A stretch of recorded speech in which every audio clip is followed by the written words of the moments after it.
Hi, and welcome back to the Better, Faster, and Happier podcast. This podcast has one aim, which is to get straight into the detail on what it takes to make organizations better, faster, and happier. And today I've got Bharti, who's an Agile coach with me. Bharti, thank you so much for being on the show. Would you like to introduce yourself to us, please? Yeah, thank you. So excited to be here. I am Bharti Rupani.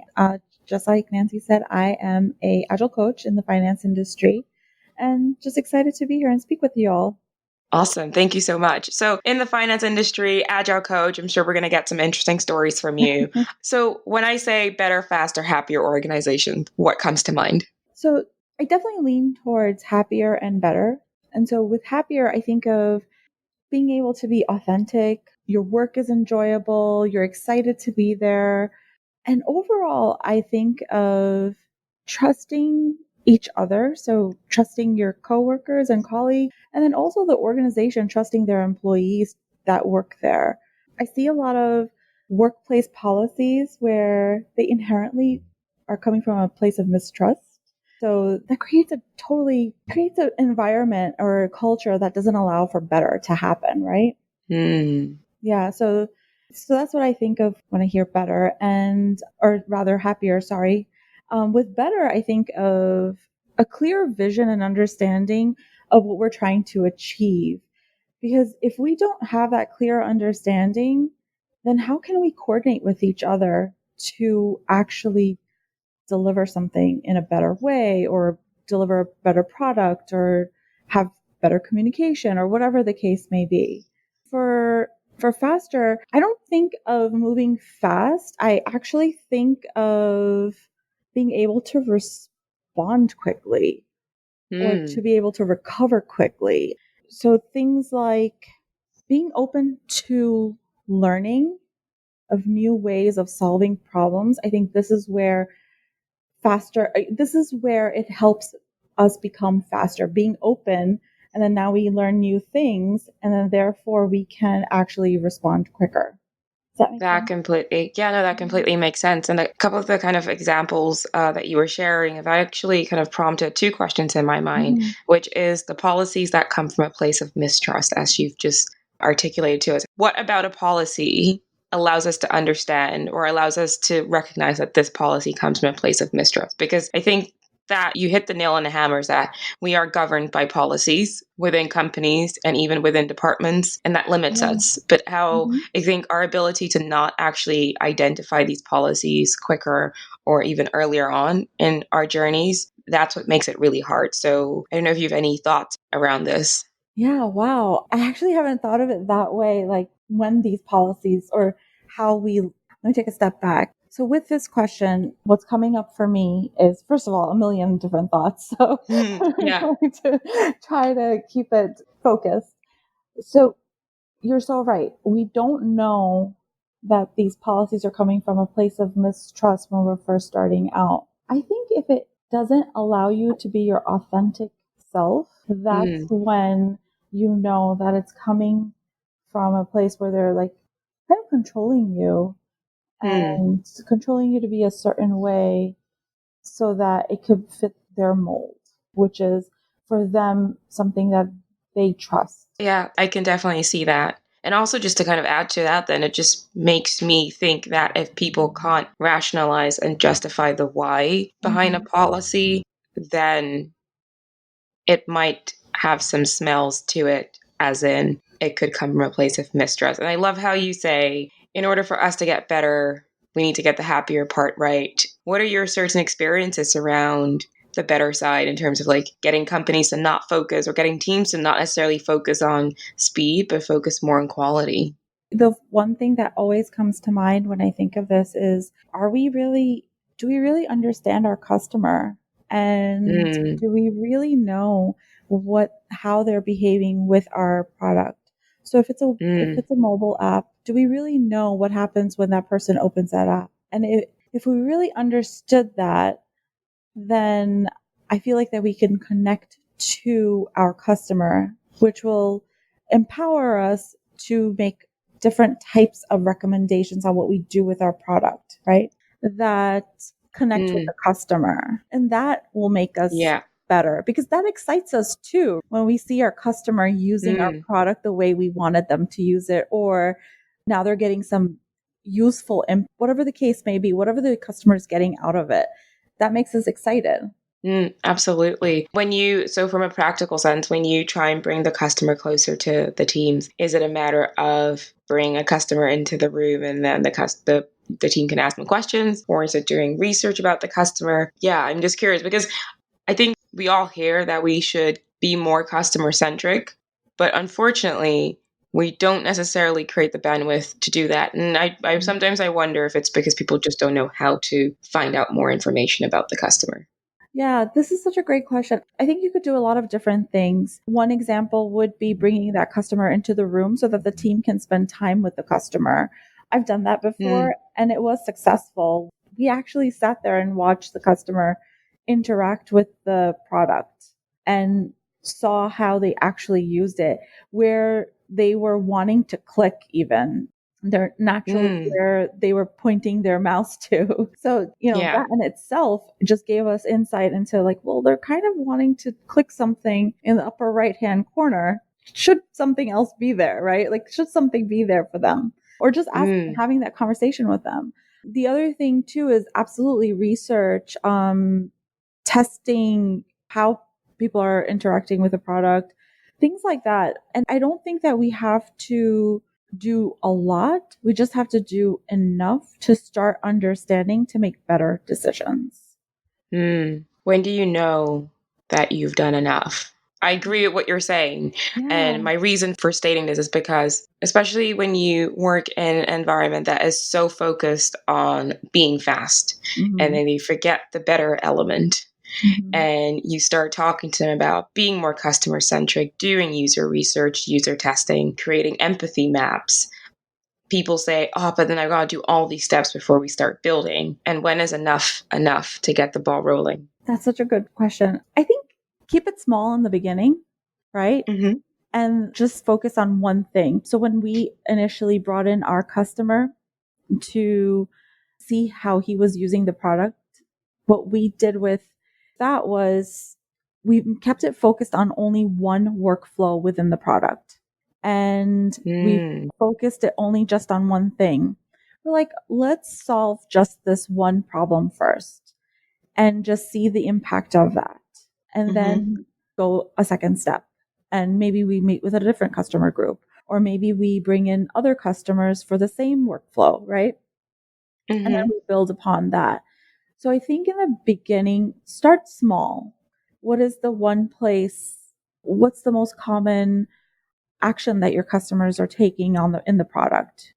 mm, Or what if it's like a online store, maybe it's browsing, right? Or putting things into the cart. Let's just say that as an example. So study that, understand that, interact with your customers that are doing that first before you can go to the next step.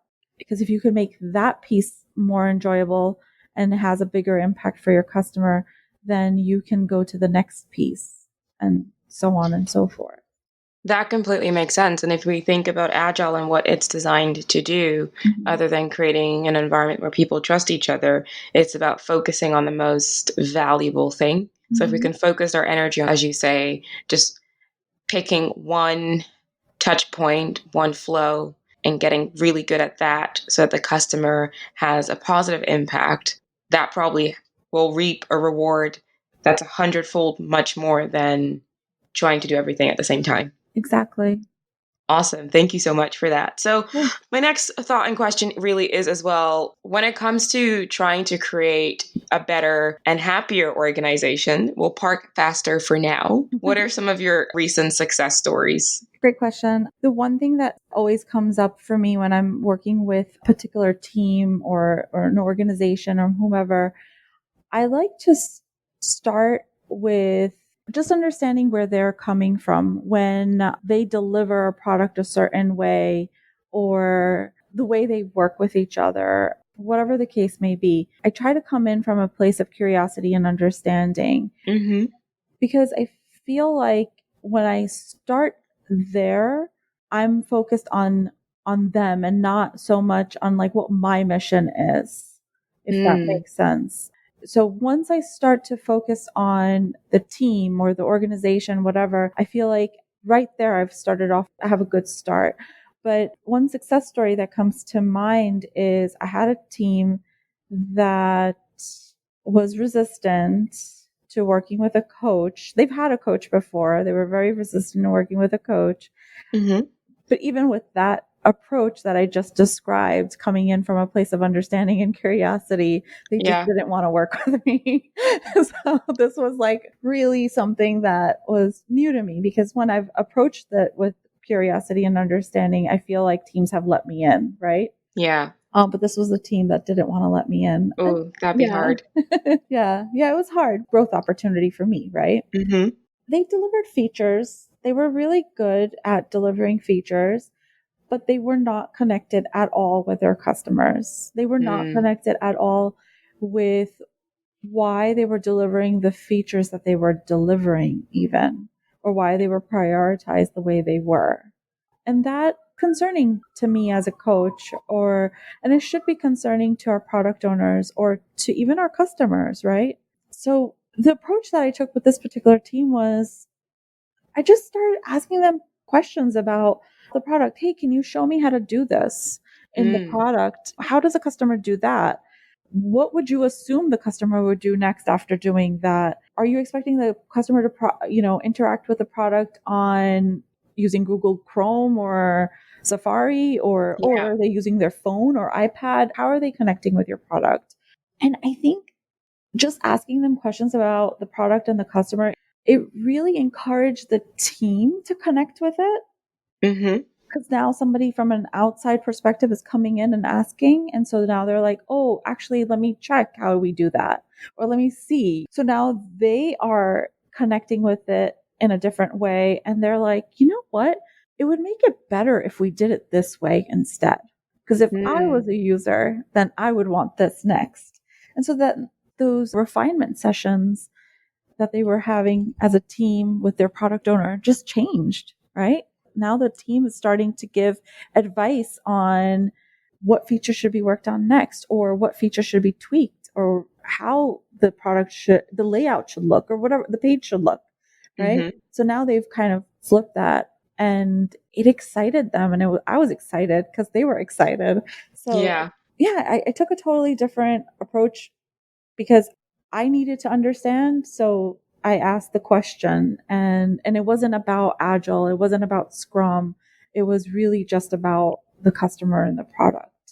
You know what I love about this particular story that you've just shared is that it doesn't places a big emphasis on a methodology. It Mm-hmm. doesn't place an emphasis on agile, which some people are probably sick of hearing, but Yes, instead it places the emphasis on the customer. And the thing that really stands out from your story is that when you were asking questions, it was not from a place of judgment, it was from a place of, oh, how would a customer do this? And I think by you asking how gives them the ability to respond back from the perspective of trying to be like the customer. And whenever they experience certain difficulties, they start to see gaps in the product. yes, And it just allows for a more constructive conversation because sometimes these conversations become really personal, exactly. especially when people spend a lot of their time and hard earned kind of like talent building these amazing products. Conversations tend to turn really personal. So I just Absolutely. love in your example how you really take it from a place of just being objective but focusing on the customer. And I love also in the example how the refinement meeting essentially is talking about, ooh, what would the customer want to do here, and just getting people to brainstorm even on a micro level and make sure that they are all on the same page of what value is like. So we should do more of that. Yeah. Thank you for sharing that. Yeah, you're welcome. I just was so I love teamwork and I love connection. So to me it was just like I was so pumped from that conversation with Yeah. them, and just sitting there in the refinement and seeing how they were excited and connecting with one another. I was just like, this is awesome. Hmm. Then we were able to start talking about, well, what are your biggest pain points within the product? Do you have to refactor some code? let's then we started to tackle those other things. Yeah, that completely makes sense. So, funny enough, I work with an awesome team for an awesome company, but I work primarily within the HR function of this company as a coach. And something that is quite transformative in terms of our approach to HR is viewing employees as our customers. So, we were talking today very briefly around some of the products that we're building. So, for example, like a career map or a career tool that someone can use to help their career development in a company. But we were talking about that from the perspective of what would our customers want? What are the current challenges they have? I think anyone who is building or creating something that has an end user just needs to take the same approach that you've just shared in your story, which is thinking about the customer. What would they want? What's a pain point for them? What is the one thing that if we were to solve or make their life better in this area would honestly turn them into delighted and happy customers who would be shouting about us from the rooftops? Yeah. And I love that you're using this within the HR function. You're saying that your customers are the employees. So that's awesome. I think that's great. So it's quite interesting because it is still relatively new. And although some companies like Gap have definitely used Agile in HR, which gave birth to some people or some parts of the HR department viewing their employees as customers and also building products more incrementally and building products from an empathy perspective, really kind of gave way to how they've performed really well. But I'm hoping and I'm excited to see more companies. But I'm also very aware that it still feels like it's the new kid on the block. Yeah. So, but who knows? We'll see. I might definitely do a podcast on some of my learnings from that. But like life, there are struggles. Yes. And there are definitely struggles with this because it's all about changing behaviors. So, what's an area that you currently would love to improve or an area that you're struggling with? So I see this over and over. It doesn't matter what organization I've been with. And the one problem that I keep seeing repeated is the managers that have been individual contributors over time and then become promoted into a manager role. And they have individuals now reporting to them, a team of individuals reporting to them. I feel like we do a huge disservice to them by not setting them up to succeed, by giving them leadership coaching opportunities, or by not, helping them through this process of changing, because they're now their role has significantly changed, right? So I think that we do a huge disservice within our organizations when we don't give our managers the right tools, the right education around being now a leader within the org. So this is something that, I would love to solve this problem, but, and I'm willing to try almost anything for this, but I would love to see this be solved. No, that completely. So there's a travel company I used to work for, and they had engineering managers who, unfortunately, bless them, they had this notorious reputation of being gap fillers. And that was a term that was used by some people about engineering managers. And this was not a description of who they were as a person. This was more about people not really understanding where the role of the manager sits in an agile world. And because we're not taught and because we don't see that the puzzle is not complete, people just don't know how to respond to it. So what we eventually saw was managers who had close to 10 people, maybe even sometimes 15 to 20 people reporting upwards to these managers.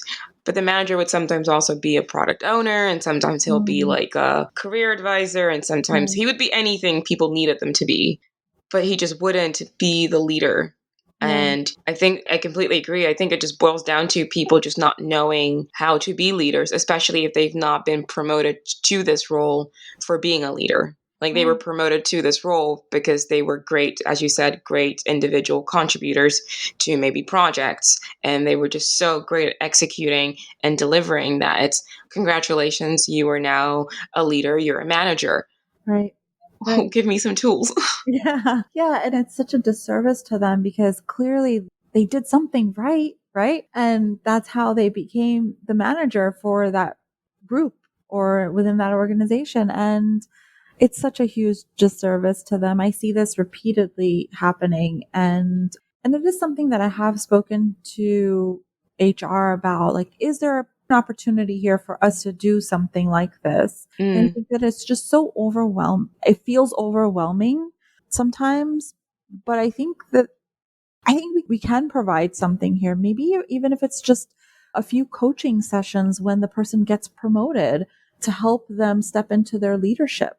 Oh my God, that completely makes sense. I mean, we have onboarding for new members when they join the Yeah. company. Why not onboarding when people get a new role? It doesn't necessarily have to be a complete transformation, new career role within the company, but you were not a manager and now you're a manager and now you have to go on a training for the next few days or a few weeks so that at least you're somewhat prepared for the challenge ahead. But I definitely think that there is also a mindset shift that needs to happen Absolutely. within HR. Because if I look at HR, I look at it as a system. It's currently just overburdened with so much Hmm. that it has to do. And it takes a very waterfall approach when it comes to building either training programs or products for people to use. And when I say waterfall, I essentially mean that they'll spend months, sometimes even years planning to the Yeah. T, and then they execute. So someone like yourself who has a more kind of an agile way of looking at things would think, oh, but we could just create a prototype training, see what that Yeah. looks like, launch it in a few weeks,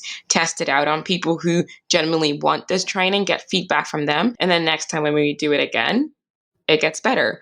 So there's definitely a mindset shift that needs to happen. But I think this then goes into the topic of business agility. You Hmm. can't just be Yeah. agile in one place. You can't just explore ways of working and also just exploring new behaviors in one area of your entire enterprise or even startup. Everyone needs to be involved with it. Otherwise, it just becomes a really painful uphill battle where you take 2 steps forward and then 20 steps backwards. Yeah. This is so accurate. I completely agree with what you've just said. This idea of we can't have it in pockets of the organization. It has to really be the whole organization has to go through this business agility transformation. It's a huge undertaking, but we can do it. I'm hopeful. I think that it is doable if we do take that approach of piloting here and there and incrementally changing. Mm. I think it's so doable. On that positive note, we're getting to an end of this Mhm. episode. Yeah, business agility is a great, fun topic of mine. But before we let you go, we would love to continue our conversations. But from our listeners, we're always curious to find out what book that they are loving at the moment, or even a tool they are using that allows them to create better and happier or faster environments. Okay, so I'll stick with the books. I just read a No lot. worries at all. Yeah. Yeah, I just read a lot. So I'm actually rereading this book. It's called Coactive Leadership. I don't know if you've heard of coactive coaching. It's the same author wrote this book called Coactive Leadership. It's about the 5 different ways we lead. And it's a great book and it's a short read. I would encourage everybody to just pick it up and read it.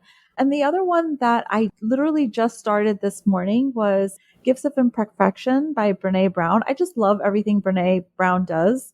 So I'm Yeah. actually reading this. I don't know if you've read it, but No, I did recently listen to oh yeah, her Netflix documentary episode thing that she yeah, released. yeah, that was great. So I'm excited to read her The Gifts of Imperfection. Lovely. I'll definitely be adding those books to my reading list. To the listeners, I think what I might do actually as a token of kindness is some of the books that the guests so far have recommended. If you're interested in getting any of the books, let me know, and I will be sending over a copy as a thank you for basically just sticking around this is still very much the beginning of this podcast. We're improving incrementally with every episode, but the speakers that we've had so far, like yourself, Bharti, and more to come, have just been absolutely phenomenal. So again, Bharti, thank you so much. And to the listeners, thank you for being here. For those who are new, welcome to the club. Our episodes are meant to be quite light, short, straight to the point, no faffing around, and everything about organizational change and what we can do to make it better, fast, and happier. As I said, if you're new, please subscribe, switch on the notification bell so at least you get to get some messages or get informed when we release new episodes. So as of recently, I understand the episodes have been drip feeding them into the world, just seeing if there's appetite, and there certainly is appetite. So what we'll be doing over the next few weeks is actually taking a break, because we will be recording a series of episodes, and then we'll be looking at releasing the first episode the first week of August. So this will be the last episode for now, but don't worry, there is more to come. But that's it for now. We'll see you around. Bye. Bye.